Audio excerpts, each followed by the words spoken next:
In this video, we'll take a look at the course planner on the Garmin Montana 700 or 710i.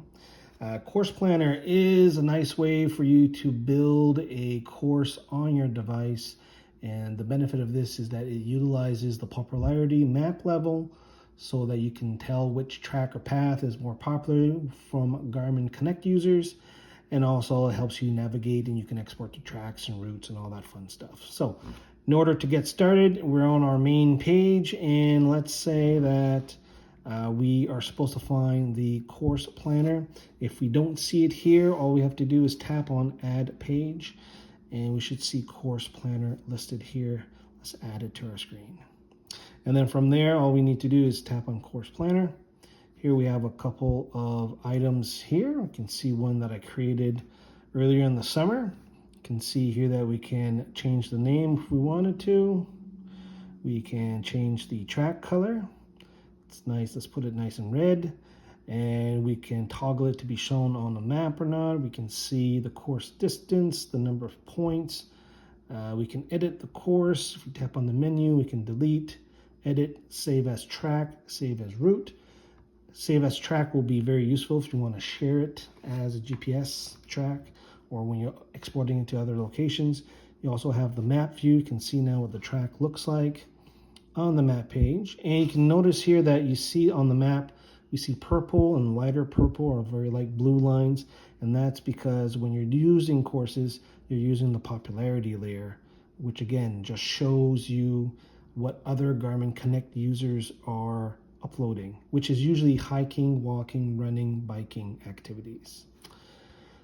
All right, so here's that. And of course you have your elevation plot. So with that, let's get going and create a new course.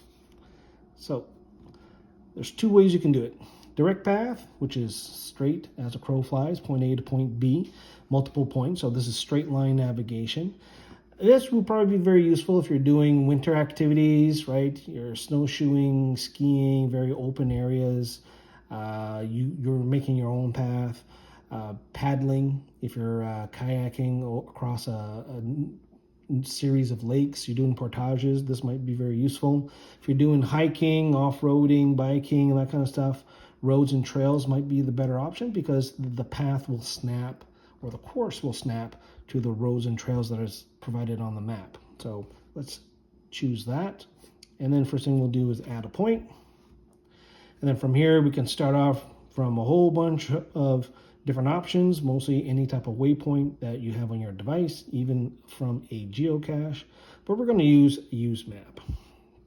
And from here, we are going to go to a location, and we are going to go down to a very popular spot right here. You can see how the lines are getting darker purple, which is a rail to trail, and we see kind of a road that's not quite popular, but then gets super popular over here. And this is where all the off-roading people start from here, and then they start doing whatever path. So we're going to do a path, and we're going to try to do a course or a loop. So let's start it right here, and we're going to tap to add the point. And then from here, you can go back to your screen and add from waypoints, what have you, or you can just follow the map.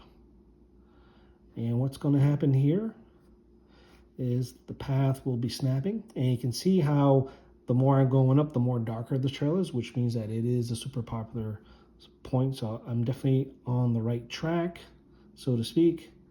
I can come here, I can add it. You can see here that the trail gets very light, so maybe not as used as much. So maybe I should probably go this way to get back on this path, right?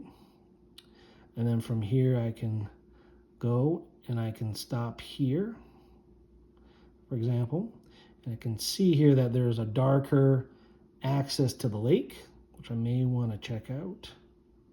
So I'm just going to add it here. Maybe my half point, maybe my reward for doing this activity. And then from there I can probably come back at my starting point. So maybe I'll go here, and maybe I'll go here, and then I'll keep going, or I'm getting lost. right? Where I want to make sure I get back to start. So I can probably just finish the track right there. So let's go back. So I know number 8 is something that I need to fix. So what I can do is I can tap on this one here, and now I can review, edit name, edit icon, up and down, or remove. So remove that point. All right, so there you go. There's my track now. It's a nice little loop. 6.18 kilometers. Let me go back and let me go and tap on that route again. Tap on one of these points. So this one's called Rough ATV Woods. I can go and edit the name if I wanted to. I can edit the icon to whatever icon that you want. You can move it up and down if you're reorganizing the points.